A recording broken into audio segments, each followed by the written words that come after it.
고속버스 터미널 이전과 버스 전용차로 도입 등을 골자로 한 28조 원 규모의 울산시 도로교통 정비 계획이 확정됐습니다. 지역의 R&D 기반 구축과 미래 친환경 녹색 성장의 거점 기지가 될 테크노 산업단지 조성이 내년부터 본격적으로 추진됩니다. 8년 전 경찰의 야만적 수사로 충격을 주었던 밀양 여중생 성폭행 사건이 남긴 상처와 변화를 취재했습니다. 민주통합당 문재인 후보가 오늘 울산을 방문하며 새누리당에서는 이인재 선대위원장이 지원 유세에 나서는 등 울산에서도 대선 열기가 뜨거워지고 있습니다. 여러분 안녕하십니까? 11월 30일 금요일 UBC 굿모닝 울산입니다. 울산지방은 오늘 오전에 구름 많다가 오후부터 차차 맑아지겠습니다. 아침 최저 기온은 영하 0.2도, 낮 최고 기온은 9도로 예상됩니다. 내일은 대체로 맑다가 낮부터 흐려져 밤사이 비나 눈이 오는 곳이 있겠습니다. 아침 최저 영하 1도, 낮 최고 기온은 6도로 오늘보다 기온이 더 떨어지겠고 바람까지 강하게 불어 체감 기온은 하루 종일 영하권에 머물 것으로 예상됩니다. 공식 선거운동이 본격화됨의 가운데 대선 후보들의 홍보 전략이 뚜렷한 차이를 보이고 있습니다. 박근혜 후보는 국민 통합에, 문재인 후보는 소통에 무게를 두고 있습니다. 이정환 기자가 보도합니다. 남은 인생, 국민들의 상처를 보듬으며 살아가겠다고. 새누리당 박근혜 후보는 잊고 싶을 법한 2006년 지방선거 유세 피습 사건을 떠올리며 위기를 극복해온 삶을 이야기합니다. 그때부터 선거벽보에서도 양력보다는 준비된 여성 대통령을 부각시키며 짧지만 강렬한 메시지를 던집니다. 이처럼 박근혜 후보 선대위는 이번 선거에서 국민 통합을 이룰 수 있는 경륜 있는 후보라는 점을 집중 부각시키고 있습니다. 박근혜 후보는 깨끗한 정치라는 것이 검증된 바가 있고 또 위기 관리 능력 또한 입증된 바가 있습니다. 우리 박 후보님의 이러한 강점을 적극 부각시키도록 노력하겠습니다. 결과는 정의로울 것입니다. 민주통합당 문재인 후보는 서민적인 모습을 보여주며 평등과 공정, 그리고 정의라는 핵심적인 메시지를 실었습니다. 선거벽보에서는 결단력 있는 표정 속에 대선 슬로건 사람이 먼저다를 내걸며 따뜻한 카리스마를 부각시킵니다. 문재인 후보 선대위는 감성에 호소하면서도 새시대 새정치에 대한 강한 의지를 뚜렷이하고 있습니다. 문재인 후보는 풍부한 국정 경험을 가지고 있는 신뢰감 있는 후보이며 소통과 공감이라는 따뜻한 카리스마를 지닌 후보라는 점을 부각시켜 나가겠습니다. 통합진보당 이정희 후보도 현수막 등을 통해 비정규직 문제 해결 의지를 밝히고 있습니다.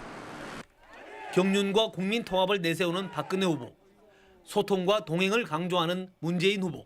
어느 대선 후보의 약속과 이미지가 울산 유권자의 표심을 사로잡을 수 있을지 관심이 집중되고 있습니다. UBC 뉴스 이정환입니다. 민주통합당 문재인 후보가 오늘 울산을 찾아 표신몰이에 나섭니다. 문 후보는 중구 태화시장에서 친서민 행보를 펼칠 예정이며 울산대학교 학생들과 만나 청년 취업 대책을 발표할 계획입니다. 새누리당에서도 오늘 이인재 공동선대위원장과 한광욱 국민대통합 부위원장이 잇따라 울산을 찾아 맞불을 놓을 예정입니다.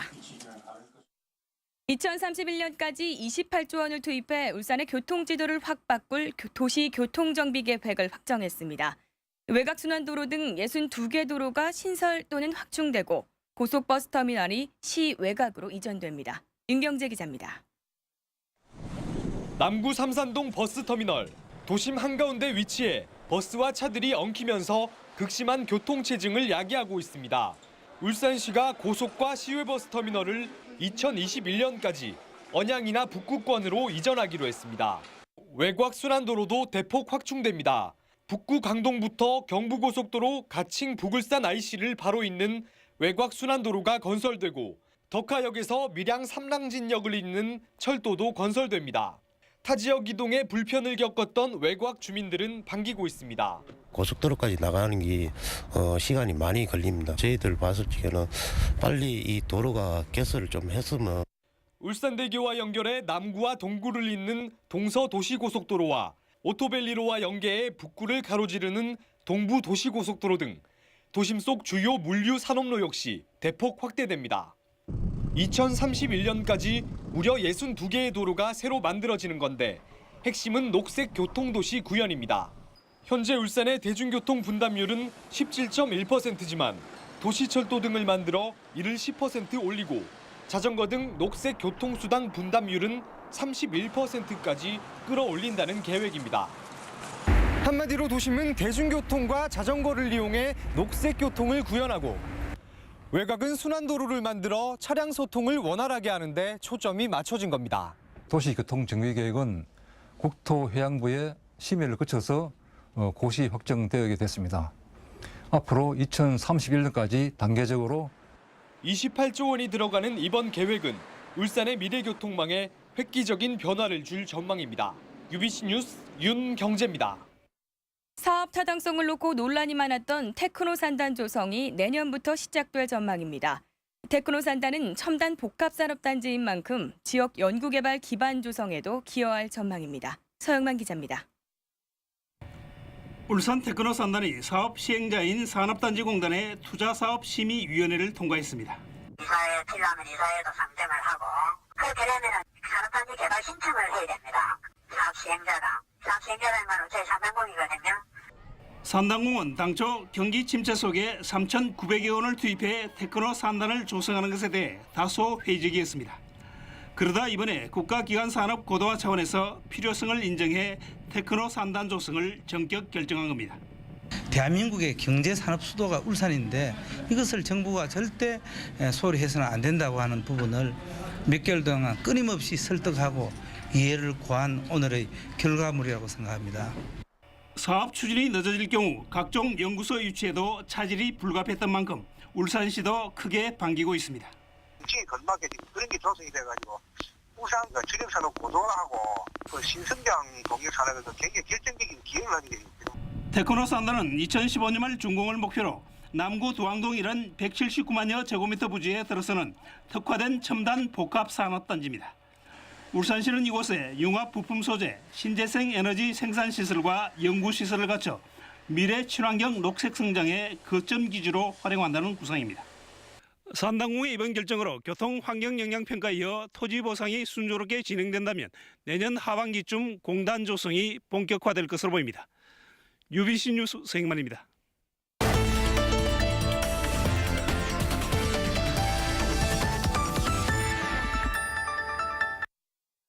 UBC 울산 방송은 지역에서 이슈가 됐던 사건에 대해 지금은 어떻게 바뀌었는지를 전해드리는 코너를 마련했습니다. 오늘은 첫 순서로 8년 전 발생한 밀양 여중생 성폭행 사건을 알아봤습니다. 김규태 기자입니다. 지난 2004년 경남 밀양의 고등학생 44명이 울산의 여중생을 1년 동안 유린한 밀양 여중생 성폭행 사건. 사건 내용도 충격적이었지만 당시 경찰은 범인 확인을 위해 성폭행 피해자 앞에 피의자들을 마주 세우고 모욕적인 발언까지 했다가 여론의 문매를 맞았습니다. 아이들 두 번 죽이는 거잖아요. 학교도 못 가고 아예 한국 땅에서 떠나는 것밖에 더 돼요? 성폭력 피해자 같은 경우에는 신뢰 관계에 있는 사람이 동석하는 것을 필요로 했을 텐데도 불구하고 그런 부분에 대해서 전혀 배려하지 못하셨던 점. 어처구니 없는 수사로 경찰서장 등 3명이 인사조치되고 1명이 징계를 받았습니다. 4년이 지난 2008년에는 국가가 모욕적인 수사에 대해 책임져야 한다며 피해 학생과 어머니에게 5천만 원을 배상하라는 판결을 내렸습니다. 그동안 관행적으로 이루어지던 경찰의 야만적인 수사 행태에 대해서 따끔한 경고의 의미를 준 판결이라고 생각합니다. 이후 경찰의 성폭력 관련 수사 관행은 대폭 개선됐습니다. 성폭력 피해자 조사 때 전담 여경을 투입하고 진술 녹화실과 범인 식별실이 생겼고 성폭력 상담을 받을 수 있는 원스톱 지원센터도 설치됐습니다. 울산 해바라기 센터에서는 24시간 여경이 근무를 하면서 언제든지 조사를 받을 수 있고 이와 함께 상담과 치료도 무료로 받으실 수 있습니다. 하지만 사건 직후 서울로 전학 간 피해 여학생은 정신적 충격을 견디지 못해 학교를 그만두고 모습을 감췄습니다. 좋아하고 있죠. 그 가해자 어머니가 찾아왔잖아요, 학교로. 졸업장을 딸 수 있어야 되지 않느냐. 하면서 떠주면 괜찮대더라. 가해자 44명 가운데 30명은 보호 관찰을 거쳐 사회생활을 하고 있고 나머지는 합의했거나 고소장에 포함되지 않았다는 이유로 처벌을 받지 않은 것과는 대조적입니다. 밀양 성폭행 사건이 피해자 조사, 인권 향상 등에는 많은 기여를 했지만 피해자와 가족들의 상처는 여전히 남아 있습니다. UBC 뉴스 김규태입니다. 다음은 경제계 소식 알아보는 경제 이모저모입니다. 현대자동차가 터키의 상용차 제조업체인 카르산사와 유럽 전략형 소형 상용차 생산 계약을 체결했습니다. 현대자동차는 카르산사 공장에서 현지 조립 방식으로 소형 승합용 버스와 화물용 밴, 트럭 등을 생산해 유럽 시장에 판매할 예정입니다. 현대중공업이 올 들어 지난달까지 125억 달러를 수주한 가운데 해양 플랜트 수주액 비중이 67%에 이르는 것으로 나타났습니다. 이는 경기 침체로 선박 발주가 급격히 줄어든 데다 해외에서 해양 플랜트 수주가 늘었기 때문으로 풀이됩니다. 완전 임대형의 복합 쇼핑몰인 삼산 업스퀘어가 내년 3월 개장합니다. 남구 디자인 거리에 위치한 업스퀘어는 지하 6층, 지상 10층 규모로 패션 매장과 영화관, 식당가 등이 입점할 예정입니다. 울산상공회의소는 롯데호텔에서 러시아 서부 지역 사라토프주와 중앙시베리아 상공회의소와 간담회를 가졌습니다. 이 자리에서 양측 대표들은 울산과 러시아 서중부 지역의 경제 협력은 물론 교육 분야에도 상호 협력하기로 했습니다.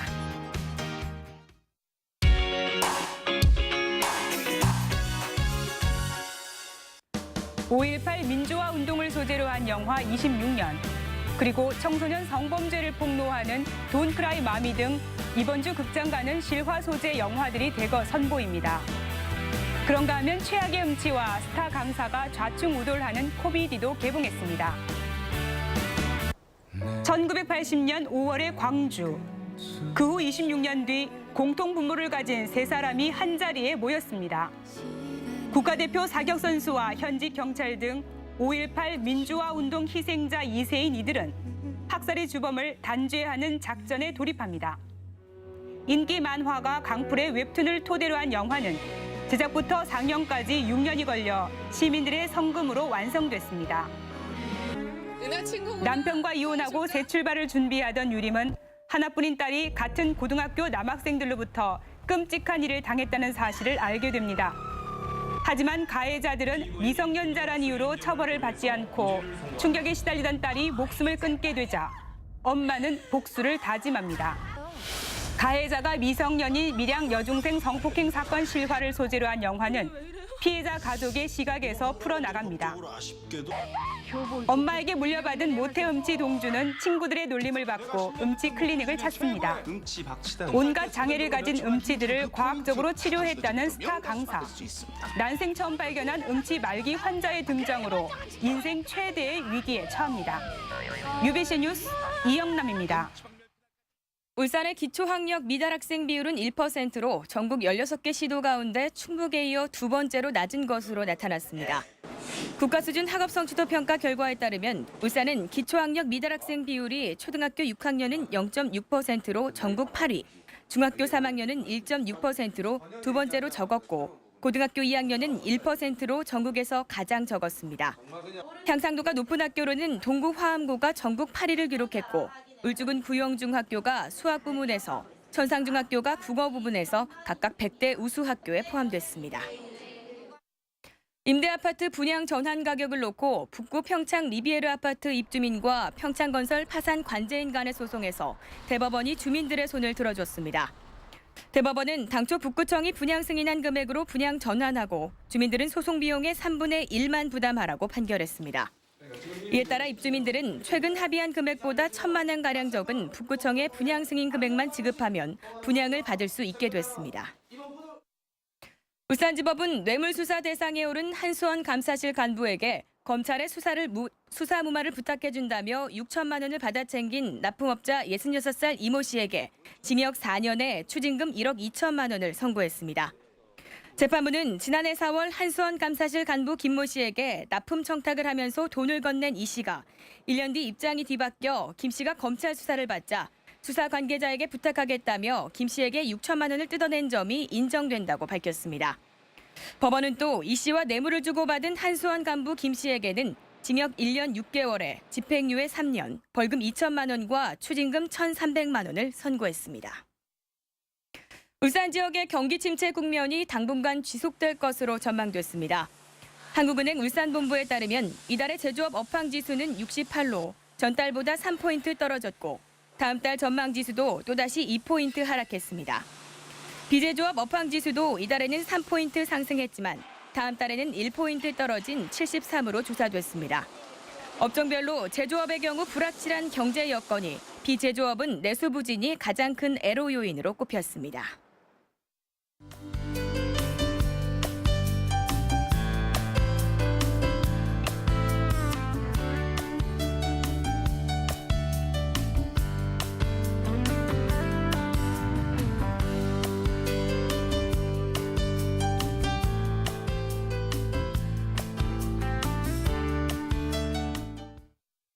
이상으로 UBC 굿모닝 울산을 마칩니다. 고맙습니다.